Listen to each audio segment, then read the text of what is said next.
I am audible? I am audible? ठीक है, comfortable हैं आप लोग, मस्ती में हैं? तो स्टूडेंट सुनिए, आज मैं आप लोग को स्टार्ट करने जा रहा हूँ जो सबसे टिपिकल टॉपिक माना जाता है, गॉस लॉ। ठीक है ना, आपके फिजिक्स में अंडरस्टैंडिंग लेवल पे सबसे टिपिकल टॉपिक अगर आम तौर पे बच्चे या टीचर मानते हैं तो वो गॉस लॉ है। मैं गॉस लॉ आपको पढ़ाना स्टार्ट कर रहा हूँ आज से। सबसे पहले लाइन ऑफ एक्शन समझ लीजिए। 4 से 5 पीरियड में लूँगा इसके बेसिक्स कम्युनिकेट करने में। 4 से 5 पीरियड बहुत शॉर्ट हैं, छोटे छोटे पीरियड हैं, तो मैं आपके बेसिक्स कम्युनिकेट करने में 4-5 पीरियड लूँगा। ठीक है ना, और इसके बाद फिर 3-4 पीरियड लूँगा मैं आपका कैपेसिटर्स और डायरेक्ट्रिक्स ख़त्म करने में, और फिर इकट्ठे इसके पास 10 ईयर लगाऊंगा। ठीक है ना, और थोड़ा फास्ट जाना पड़ेगा नहीं तो देर हो जाएगा। ठीक है, तो सबसे पहली बात ये है कि आप लोग फाइनल नोट्स बनाइए। नोट्स बनाइए, फाइनल नोट्स बनाइए। गॉस लॉ फाइनल नोट्स बनाइए। उसमें ऑडिबल आ रहा है, सिग्नल आ रहा है, तो गॉस लॉ का फाइनल नोट्स बनाइए। मैं डिक्टेट कर रहा हूँ, लिखते जाइए क्या क्या आपको पढ़ना है। सबसे पहले क्या क्या पढ़ना है वो लिख लीजिए, फिर 3-3 पॉइंट रोज हम पढ़ाते जाएंगे। ठीक है ना, पहली बात आप लिखिए कि कॉन्सेप्ट ऑफ एरिया वेक्टर। फटाफट लिखिए, एक एक बार बताता जाऊंगा मैं। कल से 3-3 पॉइंट में बताता जाऊंगा, पहले आप लिख लीजिए कॉन्सेप्ट ऑफ एरिया वेक्टर। अगली बात लिखिए scalar field and vector field. Scalar field and vector field, फटाफट लिखिए, एंड वेक्टर फील्ड। आज मैं सारी बात क्या क्या पढ़ना है ये लिखा दे रहा हूँ। ठीक है ना, ये फाइनल नोट्स है, कल से बात मैं समझाऊंगा और तुरंत नोट दूंगा, बाद में टाइम नहीं है। 2-3 पॉइंट बताया और 3 पॉइंट का नोट दे दिया। ठीक है ना, इससे आप फिर मौका नहीं मिलेगा, दिक्कत है। इसके बाद सिर्फ फास्ट नहीं है, फास्ट चलिए। अब scalar field and vector field हो गया, फिर उसके बाद लिखिए plane and solid angle. Plane and solid angle, फटाफट लिखिए, plane and solid angle, and solid angle. ठीक है ना, बात समझ में आई?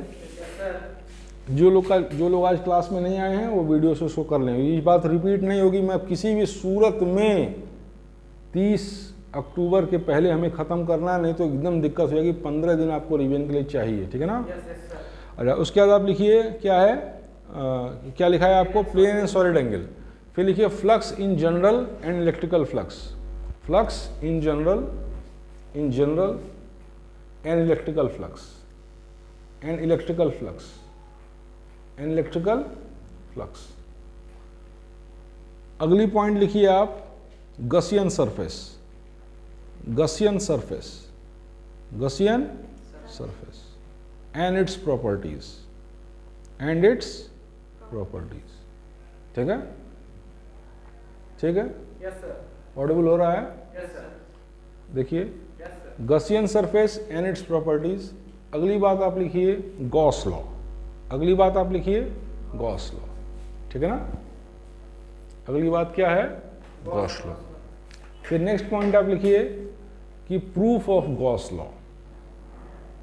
Proof of Gauss law, Gauss law लिखिए। यस सर, अगला पॉइंट लिखिए deduction of Gauss law from Coulomb's law. Deduction मतलब गॉस लॉ को आप कूलम्स लॉ से कैसे प्रूफ करेंगे और कूलम लॉ से गॉस लॉ को कैसे प्रूफ करेंगे। ठीक है ना, deduction of Gauss law from Coulomb's law, Gauss law from Coulomb's law, from Coulomb's law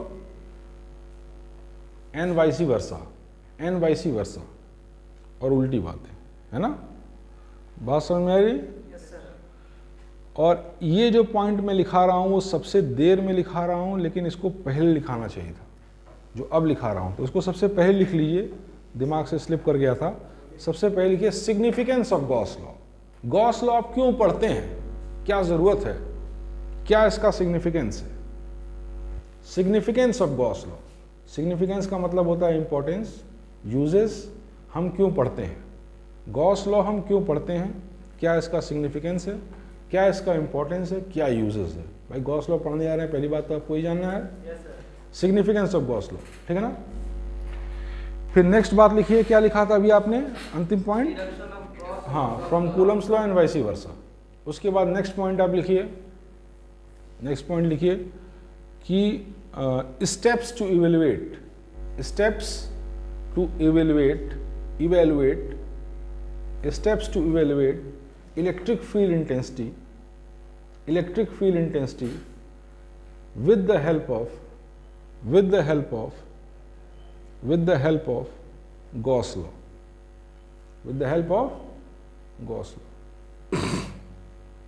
ठीक है, गॉस लॉ। देखिए बार बार आपसे कोई बात कहनी पड़ती है क्योंकि एक बार में आप बात नहीं समझते हैं, ठीक है ना। ये तो क्या पता एक बार में समझने वाले हों, अभी इनको मैंने देखा नहीं है, लेकिन इन जनरल मैंने देखा है, बार बार ये बात कहनी पड़ रही है। देखिए मेरी बातों के अलावा, मेरे नोट्स के अलावा आप एक लाइन मत पढ़िएगा, कोई किताब मत कंसल्ट करिएगा, ठीक है ना, कुछ मत पढ़िएगा। हाँ, सवाल आप कहीं से लगाएं, अगर आपकी जितनी क्षमता हो आप सवाल लगाएं, लेकिन पहले पास्ट 10 ईयर्स लगा के लगाएं। और पहले पास्ट 10 ईयर लगा के नहीं, पहले पास्ट 10 ईयर तैयार करके लगाएं। लगाना एक बात होती है, तैयार करना एक बात होती है। तैयार तब होगा 3-4 बार लगाएंगे, जब सट होगा। ऐसे मेरा तैयार है, मुझे कहीं से खड़ा कर दिया, मैं बोलना शुरू कर देता हूँ, मेरा प्रिपेयर्ड है, ठीक है ना, मेरे रिफ्लेक्स में चीज़ें आ चुकी हैं। मेरी बात समझ रहे हैं ना। पास्ट 10 ईयर्स लगाने के बाद हम तो चाहेंगे आप जाइए एडवांस लगा लीजिए, लेकिन आपकी इस समय क्षमता है, मैं आपको अंडरस्टिमेट नहीं कर रहा हूँ, बात समझिएगा। इस समय क्या आपकी वो क्षमता है? धीरे धीरे डेवलप होगी। आपने 1.5 साल बर्बाद कर दिया, इसमें मेरी गलती नहीं ना है। तो अब इसको पहले समझिए, जहाँ जिस वर्तमान में है वहाँ से राइज करना है, जिस वर्तमान में है वहाँ से राइज करना है। गौर से देखिए, अब आ रहा है ठीक, अब सही है। देखिए आप सुनिए, मेरी बातों के अलावा, मेरे नोट्स के अलावा, मेरे वीडियो के अलावा कुछ भी मत देखिएगा। हाँ, सवाल आप कहीं से लगा सकते हैं, लेकिन पहले पास्ट 10 ईयर्स। और अगर आपको किसी भी प्रश्न में दिक्कत आए कि सर ये प्रश्न है जो आपकी बातों से नहीं लग रहा है, तो मेरे पास आइए, तो मैं अपनी गलती मानूंगा। मैं बोलूँगा मैंने ये बात नहीं बताई, तो आप कैसे अप्लाई करेंगे, ठीक है ना। ऐसा अब तक नहीं हुआ तो अभी क्यों होगा? जब अब तक नहीं हुआ तो अभी क्यों होगा? और ये बात मैं आपको पहले दिन बताया, मैं टेस्ट नहीं कर रहा हूँ, मैं यहाँ प्रयोग नहीं करने बैठा हूँ, मैं प्रयोग कर चुका हूँ। अब आप मेरी बात को विश्वास मान के दौड़ते जाइए पहले, तब आप जल्दी लक्ष्य पे पहुँचेंगे। सिर्फ मेरी बात सुनिए, मेरा नोट देखिए, मेरा वीडियो देखिए, कोई किताब मत देखिए। हाँ, आपके पास अगर आसपास कोई बहुत बड़े फिजिक्स के विद्वान हो तो मेरा नोट्स दे दीजिए और कहिए जरा इसको चेक करिए, बताइए कहीं एरर हो तो बताइए, उसके लिए हम फ्री। लेकिन आप अपना टाइम मत वेस्ट करिए, आप इतनी बात सुनिए, उसको प्रिपेयर करिए, पास्ट 10 ईयर लगाइए। पास्ट 10 ईयर लगाने के बाद अगर आपकी क्षमता है तो आप दाएं मारिए, प्रिपेयर करने के बाद, ठीक है ना। अब इसके बाद मैं नहीं बोलूँगा ये बात, कई बार मैं बोल चुका हूँ, ठीक है ना। उसको रिपीट करिए बार बार। अच्छा, अब क्या है, नेक्स्ट क्या है, नेक्स्ट क्या बताया? Electric field intensity with the help of Gauss law. उसके बाद नेक्स्ट पॉइंट लिखिए, 3 केसेस हैं आपके इसमें। Electric field intensity at a distance r apart, at a distance r apart, at a distance r apart, distance r apart from a line distribution of charge, from a line distribution of charge, line distribution of charge, distribution of charge। Next बात लिखिए, electric field intensity, line distribution of charge, उसमें bracket में लिख लिए with charge per unit length as lambda. हाँ, उसी में जो इसके पहले लिखे हैं, with charge per unit length as lambda, unit length as lambda. अब जब समझाएंगे बढ़िया से समझ में आ जाएगा, ठीक है ना, और सारे सवाल लग जाएंगे, ठीक है। अगला लिखिए, electric field intensity because of a uniform distribution of charge, charge with charge with charge per unit area S sigma, with charge per unit area per unit area S sigma sigma समझ रहे हैं ना, S sigma on an infinite sheet, on an infinite sheet, on an infinite sheet। बात समझ में आ गई। अब अगली बात लिखिए, electric field intensity because of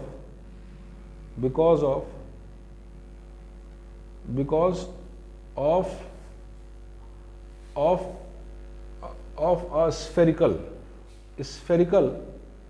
charge distribution, electric field intensity because of a spherical charge distribution at a point number one inside the sphere, फटाफट लिखिए, inside the sphere, number 2 on the surface of the sphere,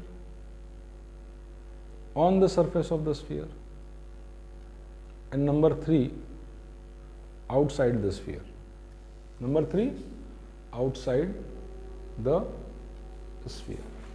अब कितने points हुए, जोड़िए फटाक से, कितने points हुए, जोड़िए। 13 पॉइंट है, 13 पॉइंट है। गौर से देखिए इधर, देखो बेटा उसमें सही बन रहा है, ठीक है। 13 पॉइंट है, 13 पॉइंट्स है, ठीक है ना। अब देखो ऐसा है, ये ठीक है, 13 को 12 मानो, गौर से देखो, 13 को 12 मानो, 13 को क्या मानो, 12 मानो, ठीक है ना। अब सही है, 13 को क्या मानो बेटा, 12 मानो। अब आप देखिए कि ये आपका पूरा पॉइंट हो गया गॉस लॉ का, जो आपको पढ़ना है। क्या पढ़ना है, कोई चैप्टर है, इन लोग को बता चुका हूं, एक बार आपको मैं बताता हूं। तैयारी का क्या मतलब है, आप नए आए हैं, सुनिए। तैयारी का क्या मतलब है, यहां क्लिक किया, 9, 10, 11, 12 फिजिक्स केमिस्ट्री मैथ खुल गया, या फिजिक्स केमिस्ट्री बायोलॉजी खुल गया अगर मेडिकल देना है। 12th फिजिक्स क्लिक किया, 12th के सब टॉपिक खुल गए, जैसे कंप्यूटर होता है।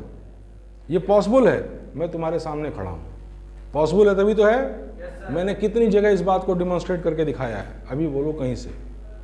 और ऐसा मेरे बहुत से बच्चे भी किए हैं, ऐसा नहीं है कि मैं ही किया हूं, बहुत लोग कर सकते हैं, आप सब कर सकते हैं। सबसे पहले तो आपको ये बताएं कि ये संभव है, तब तो करेंगे। और बहुत से बच्चे मेरे ऐसे तैयार हुए, आज ब्राइट बच्चे जिन्होंने ऐसा किया, ठीक है। क्लिक किया, सारे टॉपिक खुल गए, एक टॉपिक क्लिक किया, सारे चैप्टर खुल गए, एक चैप्टर क्लिक किया, सारे कंटेंट खुल गए, वही कंटेंट जो मैंने बोला है। और कोई कंटेंट क्लिक किया, उस पर घंटों आपके दिमाग में सारी इन डेप्थ इंफॉर्मेशन खुल गई, ठीक है ना। और काम की बात भी आपके दिमाग में है कि हाँ, लिखते समय कुल बात नहीं लिखेंगे ना, काम की क्या बात है वो लिखेंगे, तो आप मानिए आप वेल प्रिपेयर्ड हैं। तो आपको फिर कोई कहीं किसी स्टेज पे नहीं रोक पाएगा, कुछ भी पूछेगा आप कर देंगे। पूछेगा तो इसी में से ना। ये आपका कंटेंट है गॉस लॉ का, जो मैंने आपको बताया। ये क्या है, कंटेंट है गॉस लॉ का, जो मैंने आपको बताया, ठीक है बेटा। ये कुल 13 कंटेंट हैं, रफली 12 मानिए, ठीक है। तो आज कौन सा दिन है, टाइम खत्म होने वाला है, रुको 1 मिनट रुको, टाइम खत्म होने वाला, 5 मिनट टाइम है, 5 मिनट भी नहीं है। देखो ऐसा है, आज कौन सा दिन है, Wednesday, Thursday, Friday, Saturday, Sunday off रहेगा। 3 दिन में अगर मैं 3 पॉइंट भी टेकअप करता हूं, जो मैं कंफर्टेबली कर लूंगा विद नोट्स। अगर आप लोग थोड़ा सा फास्ट रहे तो, फास्ट रहना पड़ेगा, कोई मजबूरी नहीं, तो आप कोई उपाय नहीं है, तो 9 पॉइंट होंगे। मंडे को 12 पॉइंट हो जाएंगे, मान लो 13, मंडे को आपका ये खत्म हो जाएगा विद नोट्स, ठीक है ना। लेकिन थोड़ा सा स्पीड में रहना पड़ेगा, और जो 19-20 इज MR दैट छूट रहा है वो आप वीडियो से देख लीजिए, उतना तो मूल भावार्थ पता होता है तो लग जाता है, ठीक है ना। तो मिनिमम 3 पॉइंट का हम एवरेज चेस करेंगे, 3 पॉइंट से कम का एवरेज हम चेस नहीं करेंगे, बात समझ में। तो हमारा ये खत्म होगा। फिर कैपेसिटेंस और डायरेक्ट्रिक भी इतना ही बड़ा है, इससे ईजी है, ये कठिन है, ऐसा लोग कहते हैं। आपको आसान लगेगा, आपको सब सवाल लग जाएंगे, अभी देखिएगा, ठीक है ना। ये करेंगे और वो करके फिर आपको इसको क्लोज करेंगे कि इसके बाद हमको क्या करना है, मैग्नेटिज्म करना है। अरे बाप रे बाप, करंट इलेक्ट्रिसिटी करना है। करंट इलेक्ट्रिसिटी के मैंने वीडियो लोड किए हैं, उस बैच में मैंने पढ़ाया है, घर वाले बैच पढ़ाया है, उस वीडियो को देखना शुरू करिए, देखना शुरू करिए, सुनिए, उन वीडियोस को देखना शुरू करिए। कुछ तो दिमाग में आएगा, 20% आएगा, 30% आएगा। कायदे से अगर कायदे का बचा है तो 100% आ जाएगा, लेकिन आप लोगों को कुछ तो आएगा। फिर जब मैं करंट इलेक्ट्रिसिटी पढ़ाऊंगा तो जल्दी खत्म हो जाएगी, मेरी बात समझे। और मैग्नेटिज्म का भी मैं जल्दी जल्दी लोड कर दूंगा, 15 उसको भी देखना शुरू करिए। 20% तो आएगा, अच्छा बच्चा है तो 100% आएगा। बहुत से बच्चे हमको बता रहे हैं कि LFS चल गाँव लड़का बताता है, हमको पूरा समझ में आता है, आपको आ जाएगा जितना। उसके बाद मैं बोलूंगा फट से, ठीक है ना। अब इस तरह से हम लोग प्रोसीड करेंगे, बात समझिए। लाइन ऑफ एक्शन क्लियर है? कैसे जाना है क्लियर है? कर लेंगे हम लोग। अब एक पॉइंट में आप बस समझा दूं और आज का वीडियो क्लोज कर दूं, आज का क्लास क्लोज कर दूं, और उसके बाद 3 दिन में 4 दिन में वो, और कॉपरेट करेंगे तो 4 पॉइंट करेंगे तो 3 दिन में, ठीक है, वो आप पे डिपेंड करता है, ठीक है ना। एक पॉइंट में बस आपको समझा रहा हूं, आज की बात गौर से देखिए। Significance of Gauss law, significance of Gauss law, यही इतनी बात मैं समझा के आज का क्लास बंद कर दूंगा। टाइम भी हो चुका है, जब तक वो नहीं आते मैं बोल रहा हूं। देखिए सिग्निफिकेंस का मतलब क्या है, इंपॉर्टेंस, यूजेस, क्यों पढ़ते हैं, क्या जरूरत है, गॉस लॉ से हम क्या समझते हैं, गॉस लॉ का क्या उपयोग है, गॉस लॉ हम क्यों पढ़ रहे हैं। तो सुनिए, गॉस लॉ हम इसलिए पढ़ते हैं कि इलेक्ट्रिक फील्ड इंटेंसिटी को निकालें। अब आप सब लोग एक सुर में बोलेंगे, एक सुर में बोलेंगे, अरे इलेक्ट्रिक फील्ड इंटेंसिटी निकालना आप सिखा चुके हैं, बोलेंगे ना। सब लोग यही बोलते हैं, हर क्लास में ये बोलते हैं कि इलेक्ट्रिक फील्ड इंटेंसिटी निकालना सिखा चुके हैं, तो गॉस लॉ क्यों पढ़ा रहे हैं जब इससे भी इलेक्ट्रिक फील्ड इंटेंसिटी निकालना है, तो क्यों गॉस लॉ पढ़ा रहे हैं, क्या जरूरत है। तो सुनिए, इसलिए गॉस लॉ पढ़ा रहे हैं क्योंकि हमने आपको, ध्यान से देखिएगा, काम की बात है इसको, क्योंकि हमने आपको electric field intensity because of a point charge निकालना सिखाया है। गौर से देखिए, electric field intensity because of a point charge निकालना सिखाया है। लेकिन नॉर्मल लाइफ में, सामान्यतः इस जीवन में हमको पॉइंट चार्ज नहीं मिलता है, हमको सिमेट्रिकल या non symmetrical continuous distribution of charge मिलता है। जैसे मान लीजिए कि ये कोई शीट है, मान लीजिए बोर्ड कोई शीट है, इस पे पूरा चार्ज फैला हुआ है, पूरा चार्ज फैला हुआ है, पूरा चार्ज फैला हुआ है, तो ये कैसा चार्ज है, symmetrical continuous distribution of charge, ये पॉइंट चार्ज नहीं है। और मैंने आपको सिखाया है पॉइंट चार्ज से इलेक्ट्रिक फील्ड निकालना, अब तक के नॉलेज से। तो आप इस केस में पूछ लें तो आप कैसे निकालेंगे, आप कहेंगे सर आपने बताया नहीं, कहाँ पॉइंट चार्ज माने। मान लीजिए इस पे मैं बोलूं कि इसकी एरिया ए है और टोटल चार्ज क्यू है, मान लीजिए हम बताएं इसके ऊपर टोटल चार्ज क्यू है और इसकी एरिया ए है, तो क्यू बाई ए सिग्मा हो जाएगी, यानी चार्ज पर यूनिट एरिया।